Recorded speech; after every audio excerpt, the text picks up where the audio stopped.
this year on Shabbat. It'll be the 9th of Av is next week's Shabbat.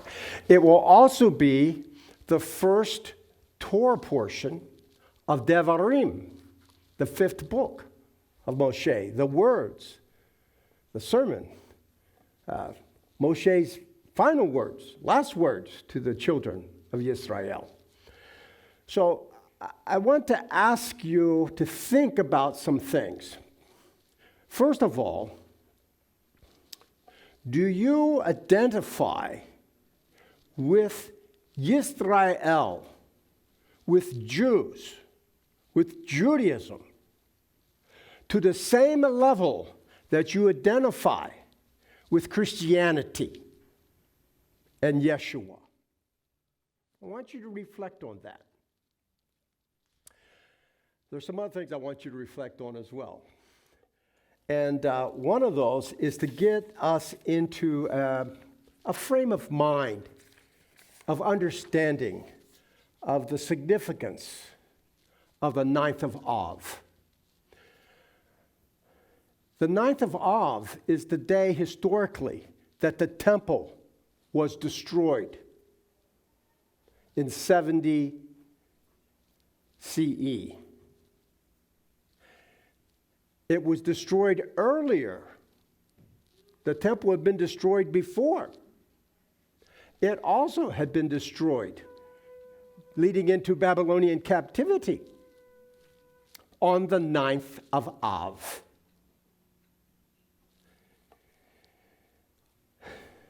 During the Bar Kokhba rebellion, which was a generation after the destruction of the temple by the Romans, again, Israel had rose up against Rome.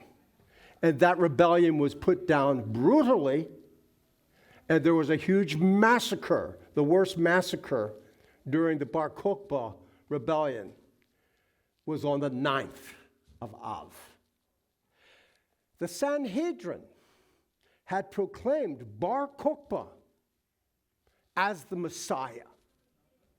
He had the blessing of the Sanhedrin. There were at that time many Messianic Jews who believed that Yeshua was the Messiah, and they refused to follow him as the Messiah. Bar Kokhba, military leader, said, you are either for us or against us. If you're traitors, you deserve a traitor's death. And so many of them, many of the believers were executed. Dark days for Israel. Still, there have been a whole chain of events because dark days have plagued Israel for 2,000 years. The 9th of Av, there's a long string of events, and the primary perpetrator of persecution has been Christians, has bbeen Christianity. And so many wonder, how could the Jews rebel against that name? Why do they cringe at that name? Christianity. Do a little bit of study, and you'll understand why. I'm going to read a short article here to set the tone, and then we'll continue on with the Torah portion. This is written by Steve Warp earlier this month. Silence in the face of evil is itself evil. God will not hold us guiltless. Not to speak is to speak. Not to act is to act. Dietrich Bonhoeffer.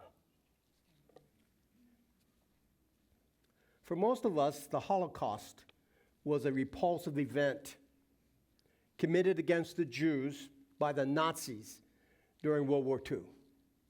We also assume that the morally superior Allied forces fought and saved the Jewish people from the Nazi death camps. On July 6th through 15th, 1938, there was a conference.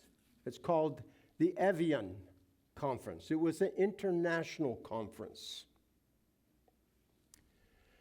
And consequently, this conference of nations was to deal with the Jewish problem. So there was an awareness of the persecution of the Jewish immigration, of the intent of the Nazi regime. So, we conveniently exclude ourselves and our forefathers from knowledge and responsibility for the extermination of 6 million Jews. The question is, are the nations truly innocent, or are our hands also stained with blood? Between 1933 and 1938, the Nazi regime imposed over 400 laws stripping its Jewish subjects of the most basic of human rights, property, businesses, and dignity. The Jews in Germany and Austria were no longer citizens, but state subjects without rights or due process. The year 1938, the Nuremberg laws are enforced throughout Germany and Austria, and the Jewish people have been systematically oppressed by the Nazi regime. Responding to increasing political pressure, President Roosevelt elected to call for a meeting of the nations to determine a course of action to deal with the Jewish crisis in Germany and Austria. In July of 1938, the United States, Great Britain, France, Canada, and 28 other nations gathered in Evian, France. They were joined by dozens of humanitarian organizations and hundreds of reporters from around the world to discuss the Jewish refugee problem. President Roosevelt chose to send a personal friend, Myron C. Taylor, as the U.S. representative instead of a U.S. State Department representative, rendering any statement he made to an advisory position holding no binding power. The British received a mandate from the League of Nations in 1923 to oversee the creation of a Jewish homeland in the Palestinian Mandate. But the British refused to allow Jewish immigration due to the ongoing Arab and Jewish conflict. The United States said that this was a matter for Congress to decide, and that the president was powerless to make any commitment, while the French claimed they had already done more than their fair share. The Canadian Prime Minister noted in his diary that we must seek to keep this part of the continent free from unrest and from too great an intermixture of foreign strains of blood. In his view, nothing was to be gained by creating an internal problem in an effort to meet an international one. One by one, the rest of the nations came forth and stated their positions. Nicaragua, Costa Rica, Honduras, Panama. Argentina said it had already accommodated enough immigrants from Central Europe. Canada cited its unemployment problem. Australia said that it had no, quote, racial problems, unquote, and did not want to create any by bringing in Jewish refugees. Imperial countries such as Britain, France, and the Netherlands said that their tropical territories offered only limited prospects for European refugees. The League of Nations High Commissioner Sir Neil Malcolm was openly hostile to the idea of a new refugee organization. Hitler and the Nazi regime had their answer. No one wanted the Jews, and nations of the world were not interested in opposing their anti-Jewish policies. 3 months later, Kristallnacht, the night of the broken glass. The consequences of the nation's refusal to act was realized. Innocence was lost, and the illusion of civil culture in Europe, the United States, and the world was exposed as hypocrisy. The hearts of all nations were laid bare through a brazen demonstration by the Nazi regime to systematically destroy the Jewish people. A day that witnessed the destruction of over 1,000 synagogues and 7,000 businesses. A day when 30,000 innocent Jewish people were sent to concentration camps, and hundreds more were murdered by paramilitary and civilians in Austria and Germany. Over 7,500 storefront windows were shattered, night of the broken glass. Over 7,000 Jewish shops, stores, and businesses were ransacked, burned, and pillaged. Over 1,400 synagogues and yeshivas were destroyed, burned, and desecrated. Over 30,000 Jewish men arrested and taken to concentration camps at Dachau, Buchenwald, and Sachsenhausen.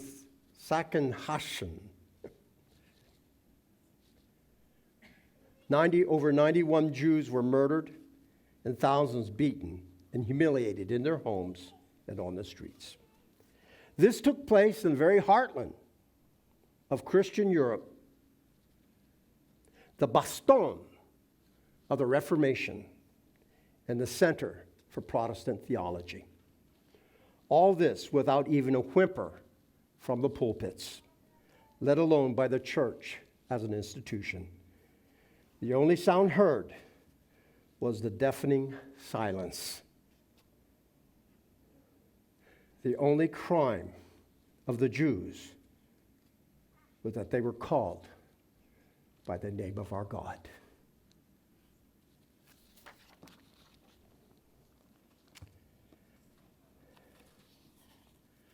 This Torah portion is a difficult one for many.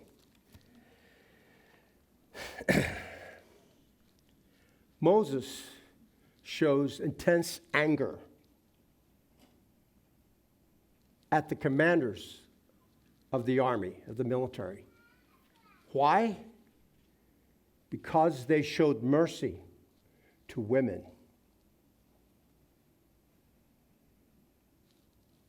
There's more context, obviously, that's needed here. We'll provide that.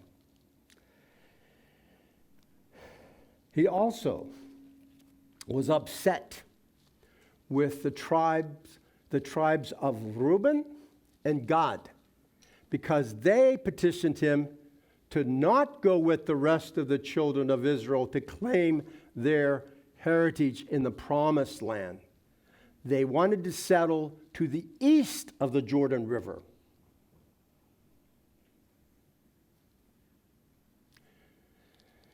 They did not want their portion of the promised land.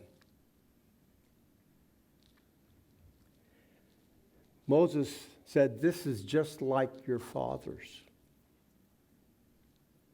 But they showed a great difference, because they said, "No, we will cross. Our army, our men will cross and fight with our brothers. In fact, we will lead the fight until all the tribes have conquered the land. What we're asking is that our portion be here to the east of the Jordan, which is good livestock land. And we seize these cities and we leave our little ones and families behind. And then after we have conquered the land, we will return. And this will be our portion. And so that placated Moshe, and he agreed to that. In fact, also, one of the other tribes joined them at his request. Manasseh, half tribe of Manasseh. So what was the problem here? Well, it's a problem that we have difficulty comprehending. Idolatry. We have so spiritualized idolatry as Christians that has very little impact or meaning to us. We do not realize the battle that has been fought in all of Scripture with idolatry, including the New Testament. In fact, we do not understand the New Testament very well. We show that by our theology, by Christian theology. Where is the focus on idolatry? Idolatry. It's there. We gloss over it. We spiritualize it. That was the driving force of the ancient world and the Roman Empire. Idolatry was rampant throughout all cultures and all nations, except for one. And they had to struggle with it. Israel. And that's the context for the death. When Israel went into the land, they were commanded to wipe out all of those nations. To a man, to a woman, to a child. And it was God's judgment upon them. It was to wipe out idolatry throughout the promised land.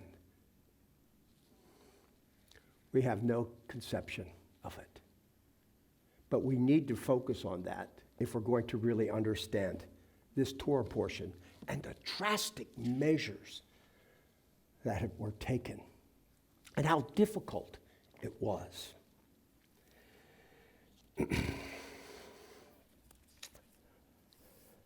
Let's begin with chapter 30.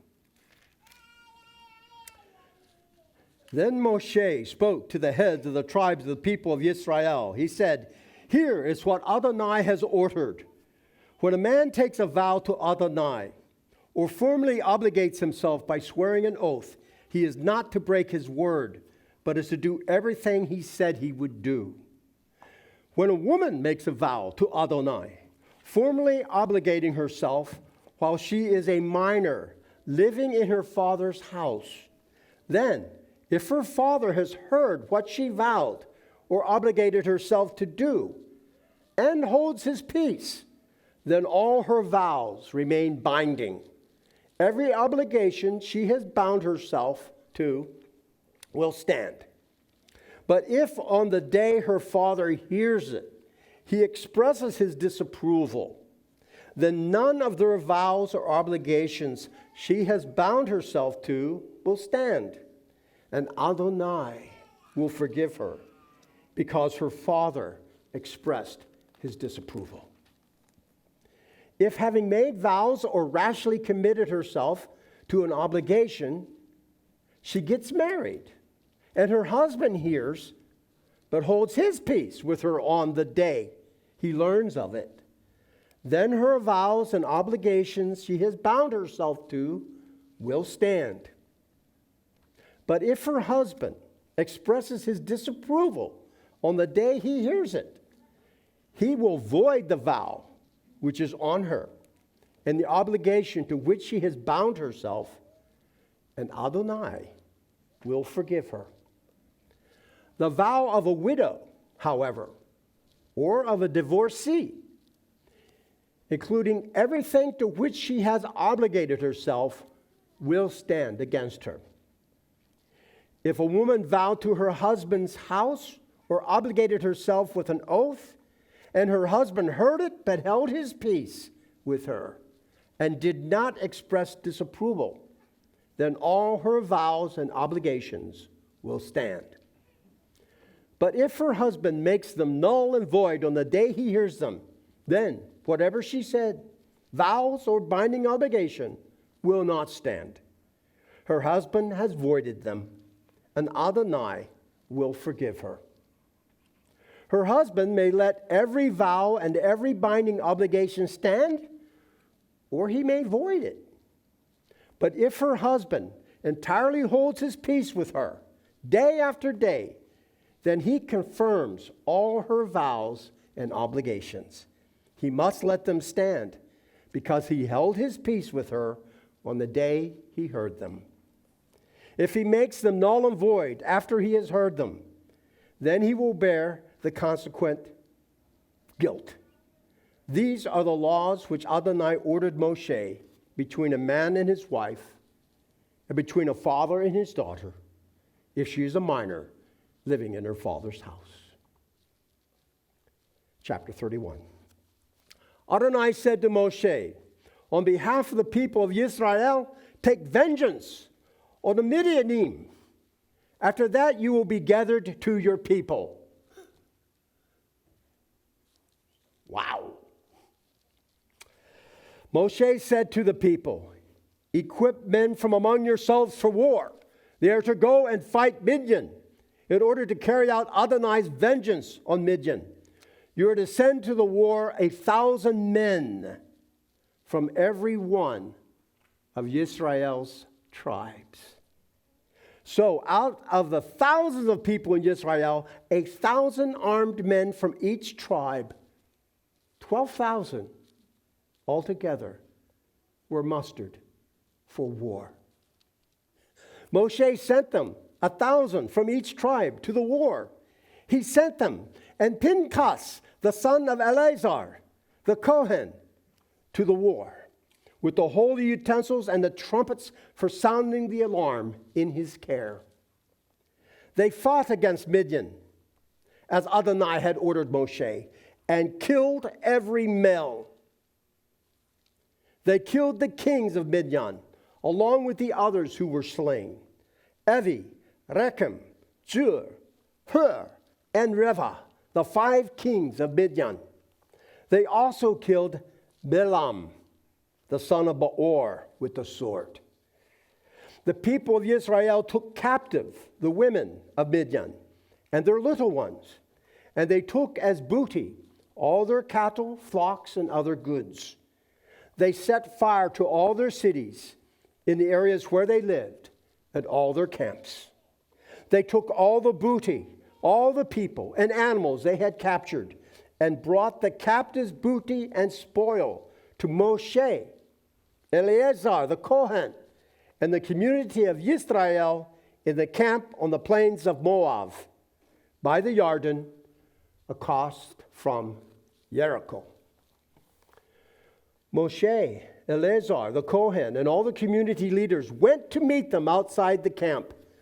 But Moshe was angry with the army officers, the commanders of thousands, and the commanders of hundreds, coming in from the battlefield. Moshe asked them, "You let the women live?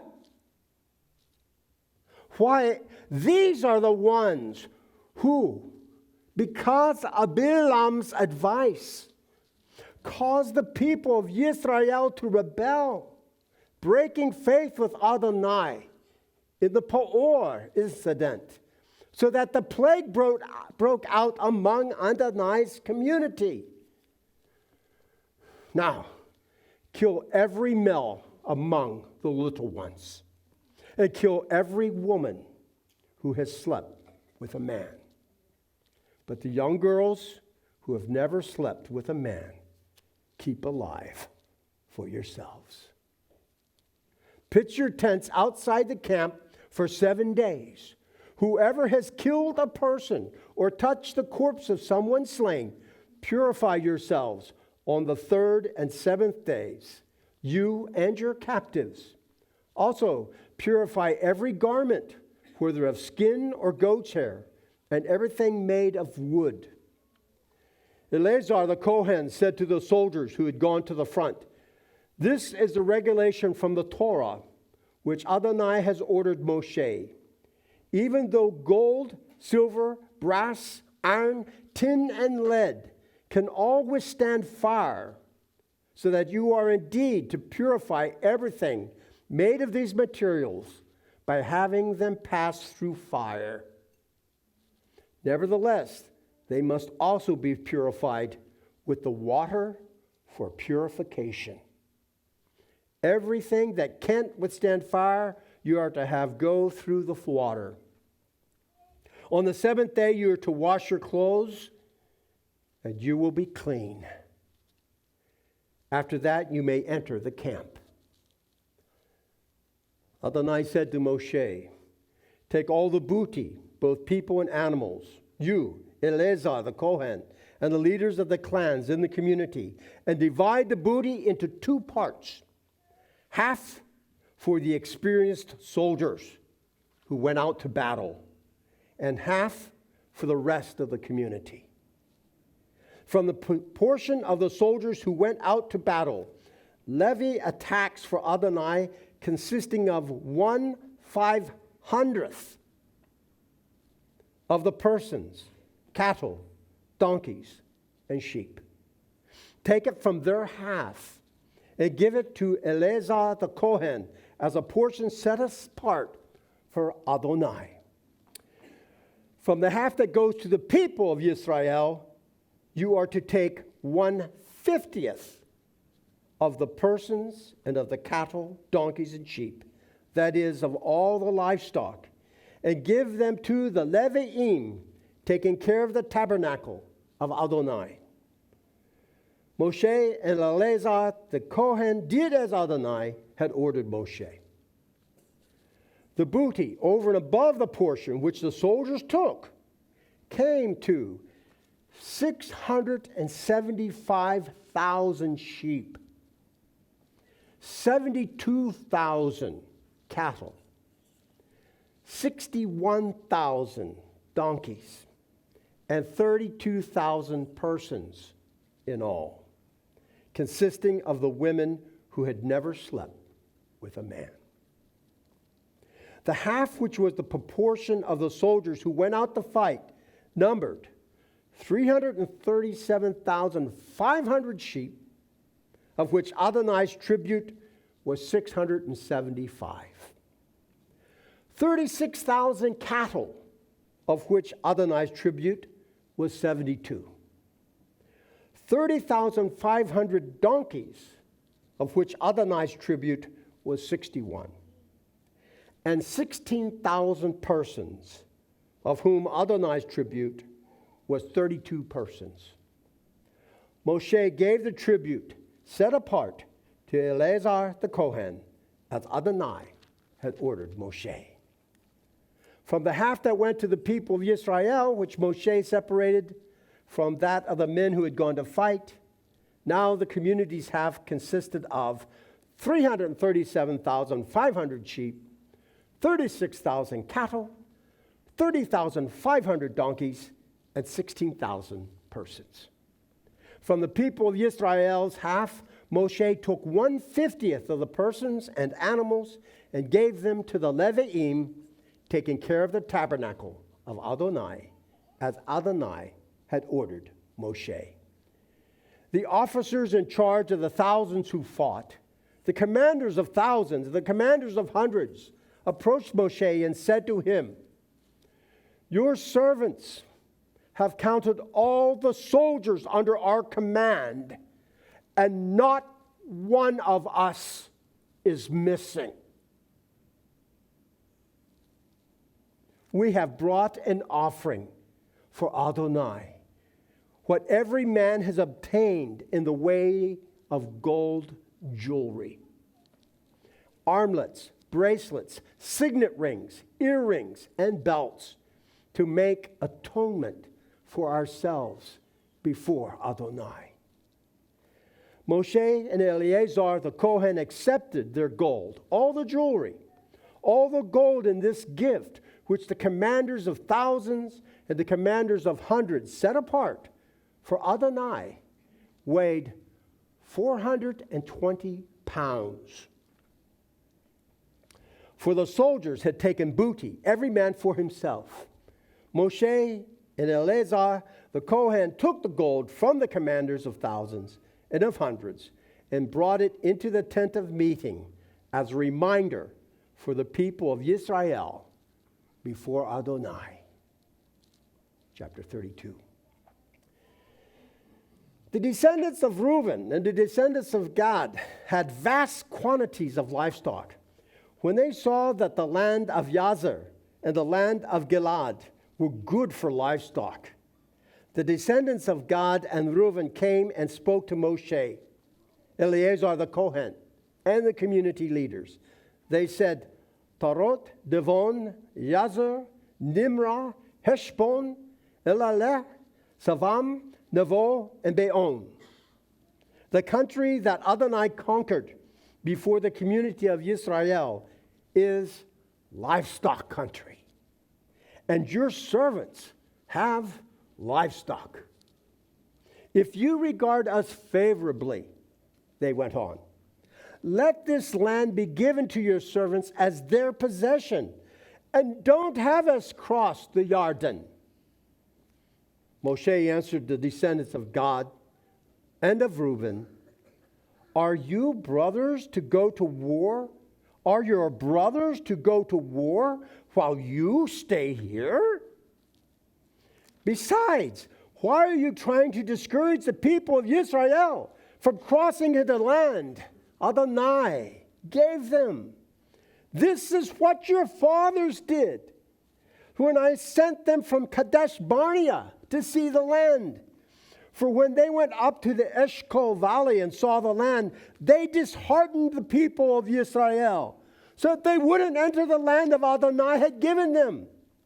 Adonai's anger blazed up on that day, and he swore none of the people aged 20 or more who came out of Egypt will see the land I swore to Abraham, Yitzhak, and Yaakov, because they haven't followed me unreservedly, except Caleb, the son of Yefuneh, and the Kenizi, and Yehoshua, the son of Nun, because they have followed Adonai unreservedly.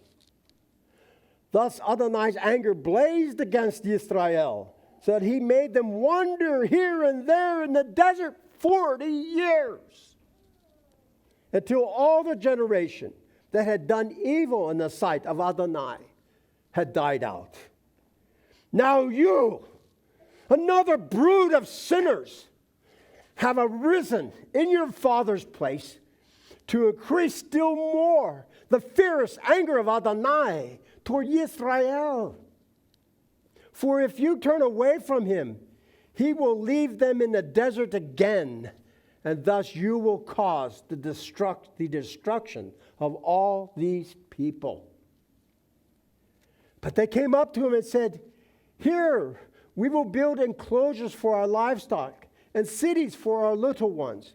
But we ourselves will be armed and ready for action to march at the head of the people of Israel until we have brought them to their place.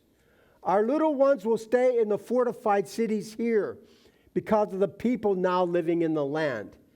However, we will not return to our own homes until every man in Israel has taken possession of his land for inheritance. We will not have an inheritance with them on the other side of the Jordan, westward, because our inheritance has fallen to us on this side of the Jordan, eastward. Moshe said to them, if you will do this, if you will arm yourself to go before Adonai to the war, and if every one of your soldiers will cross the Jordan before Adonai until he has driven out his enemies ahead of him, and if the land has been conquered before Adonai, and only after that do you return, then you will be clear before Adonai and before Yisrael. And this land here will be yours to possess before Adonai. But if you will not do this, then you have sinned against Adonai, and you must understand that your sin will find you out. Build cities for your little ones and enclosures for your sheep. Then do what you said you would do. The descendants of Gad and the descendants of Reuben said to Moshe, your servants will do as my Lord orders.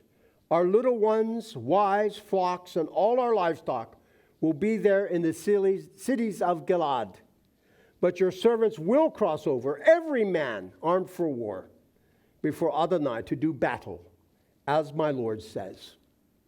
So Moshe gave orders concerning them to Eleazar the Kohen, Yehoshua the son of Nun, and the clan leaders of the tribes of the people of Israel. Moshe said to them, if the descendants of Gad and of Reuben cross over the Jordan with you, every man armed for battle before Adonai, and if the land is conquered before you, then you are to give them the land of Gilad as theirs to possess. But if they do not cross with you armed, they are to possess land along with you in Canaan.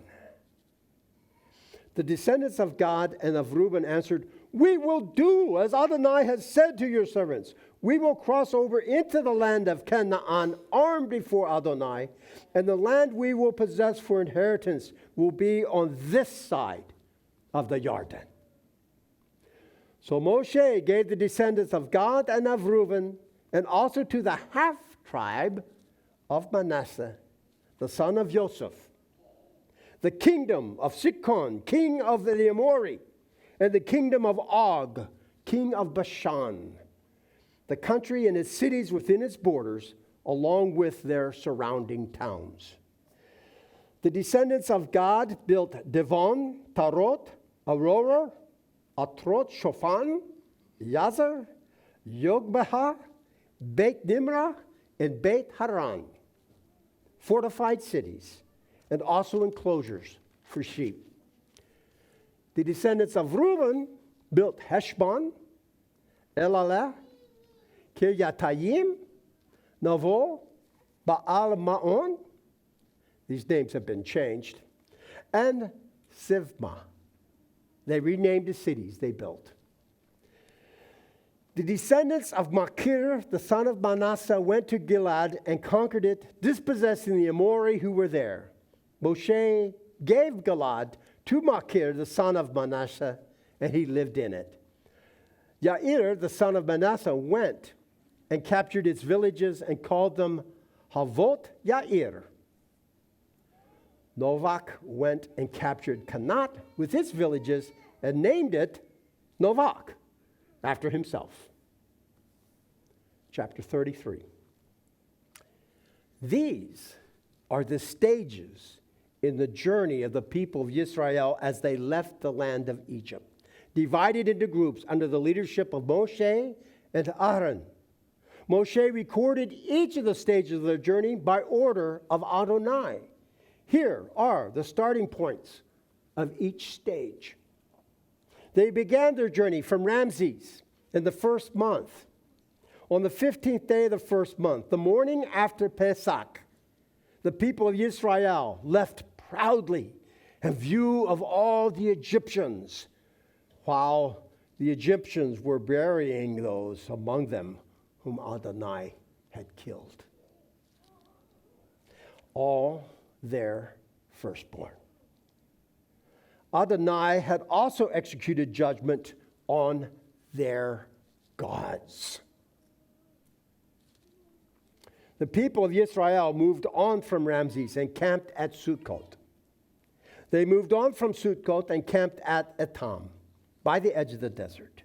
They moved on from Etam and turned back to Pi Hacharot, the front of Baal Zephon, and camped before Migdol.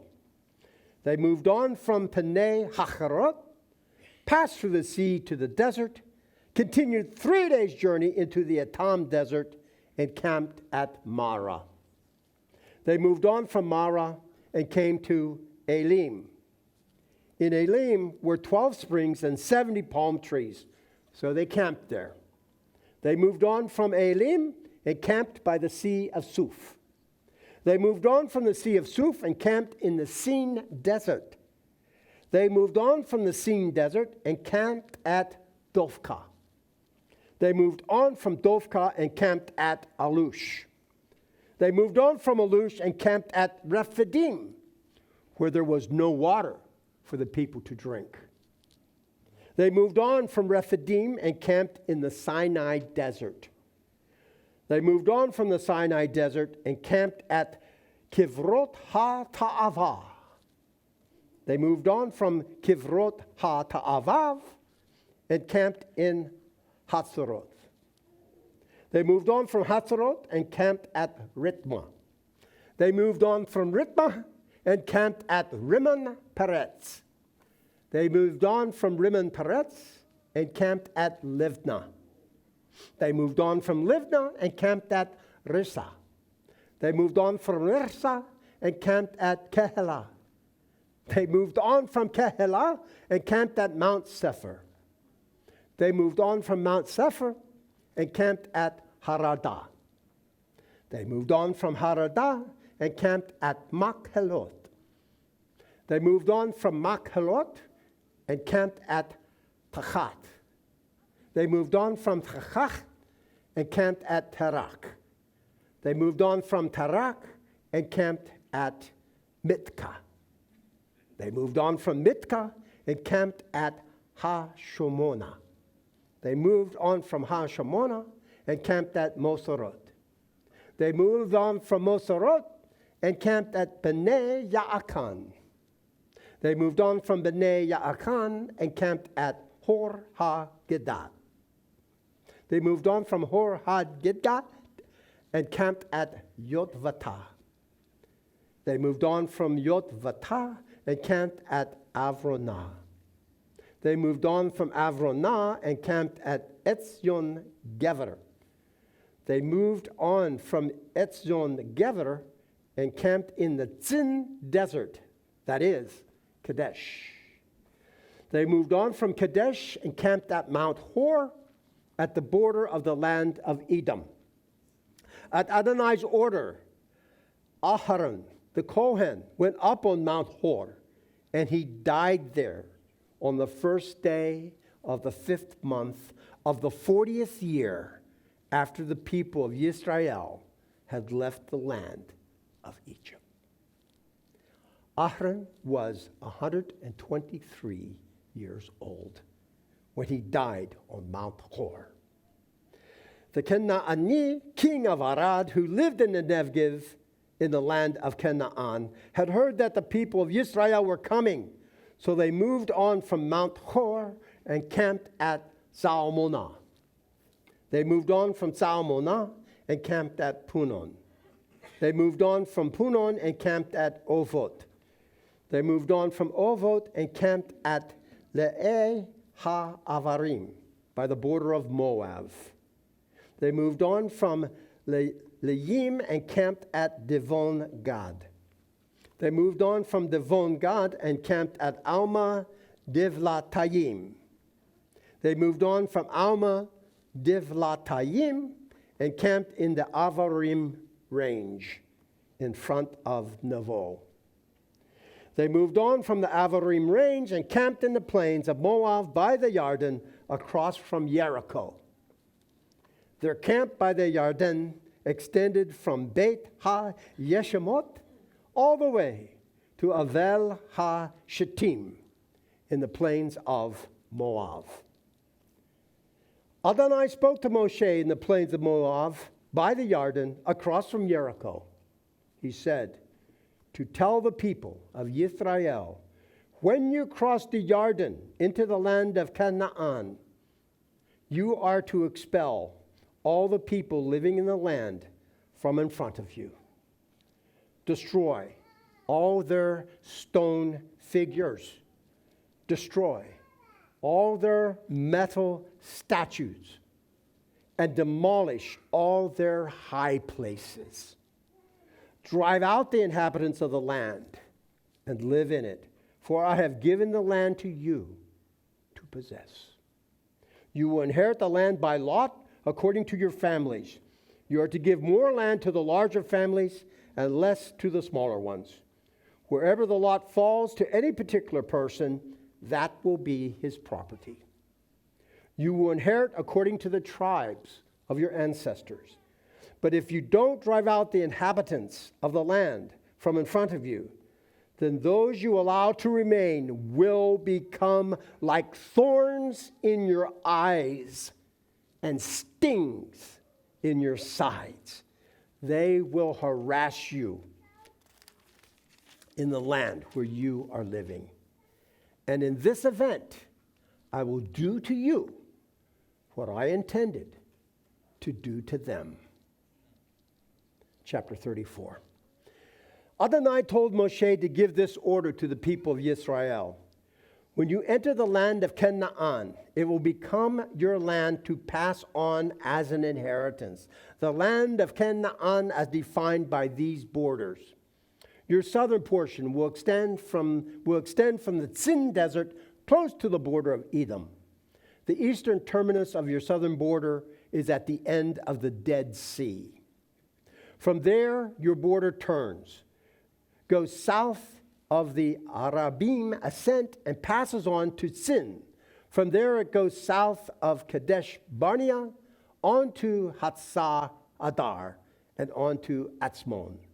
Then the border turns and goes from Atzmon to the Wadi of Egypt, and along it to the sea. Your western border will be the Great Sea. Your northern border will be as follows. From the Great Sea, mark a line to Mount Hor, and from Mount Hor, mark a line to the entrance of Hamat. The border goes out to Sadad. Then the border goes to Siphron, and finally to Hatzar Enan. This is your northern border. For the eastern border, mark your line from Hatzar Enan to Sapham. Then the border goes down from Sapham to Rivlah on the east side of Ayin. Then down until it hits the slope east of Lake Kinnetheret. From there it goes down the Jordan River till it flows into the Dead Sea. These will be the borders of your land. Moshe gave this order to the people of Israel. This is the land in which you will receive inheritances by lot, which Adonai has ordered to give to the 9 tribes and the half-tribe. The tribe of the descendants of Reuben have already received their land for inheritance according to their clans, and so have the descendants of Gad and the half-tribe of Manasseh. These 2.5 tribes have received their inheritance on this side of the Jordan, across from Jericho and eastward, toward the sunrise. Adonai said to Moshe, these are the names of the men who will take possession of the land for you. Eleazar the Kohen, and Yehoshua the son of Nun. Also, appoint 1 leader from each tribe to take possession of the land. The names of these men are, from the tribe of Yehudah, Caleb, the son of Jephunneh. From the tribe of the descendants of Shimon, Shemuel, the son of Ammihud. From the tribe of Benjamin, Eladad, the son of Kishlon. From the tribe of the descendants of Dan, a leader, Buki, the son of Yogli, and the descendants of Joseph. From the tribe of the descendants of Manasseh, a leader, Haniel, the son of Ephod.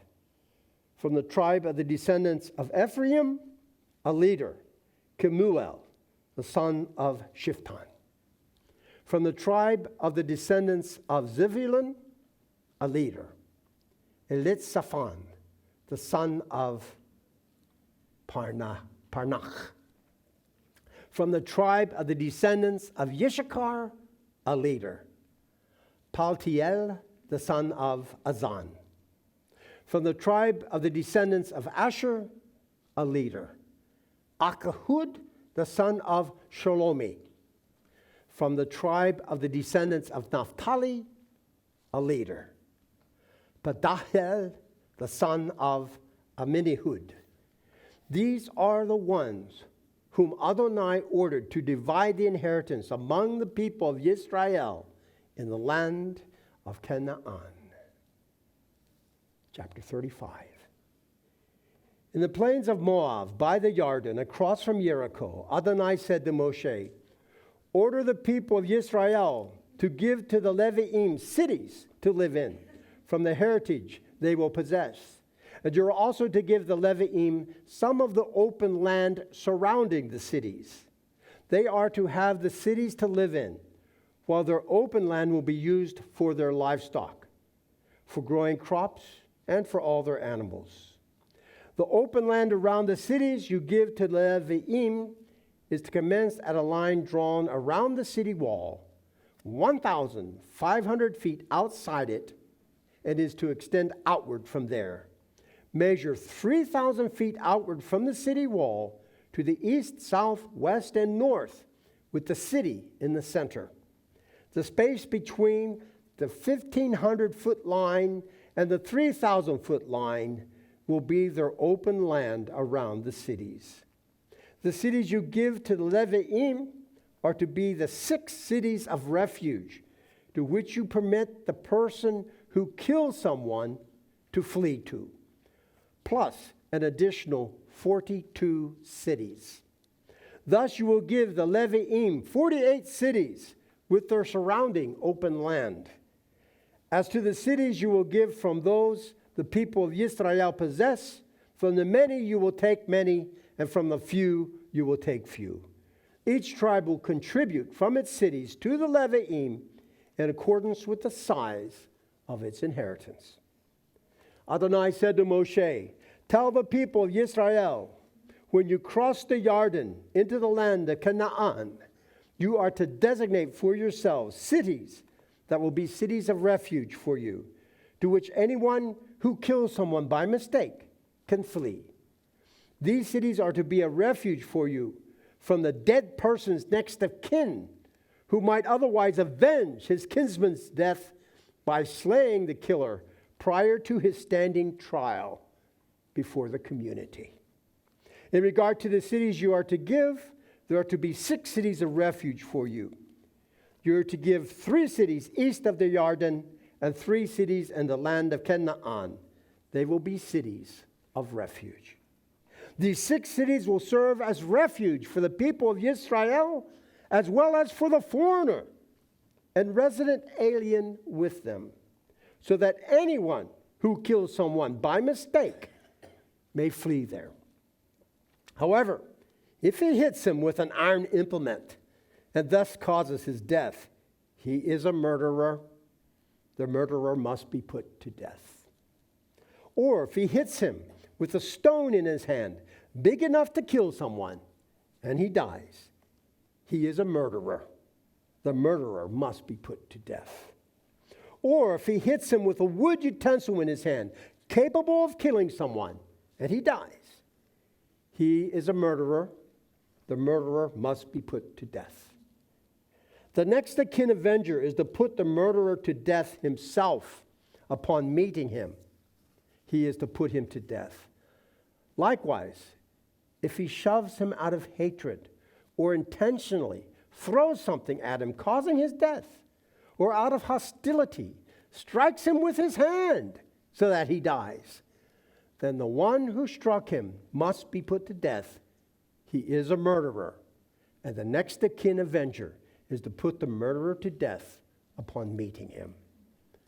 But suppose he shoves him suddenly, but without hostility, or he throws something at him unintentionally, or without seeing him, being his enemy or seeking to harm him, he throws a stone big enough to cause death, and the person dies. Then the community is to judge between the one who struck him and the next of kin avenger in accordance with these rules. And the community is to save the killer from the next of kin avenger. The community is to return him to the city of refuge to which he fled, and he is to live there until the Kohen HaGadol, who was anointed with the holy oil, dies.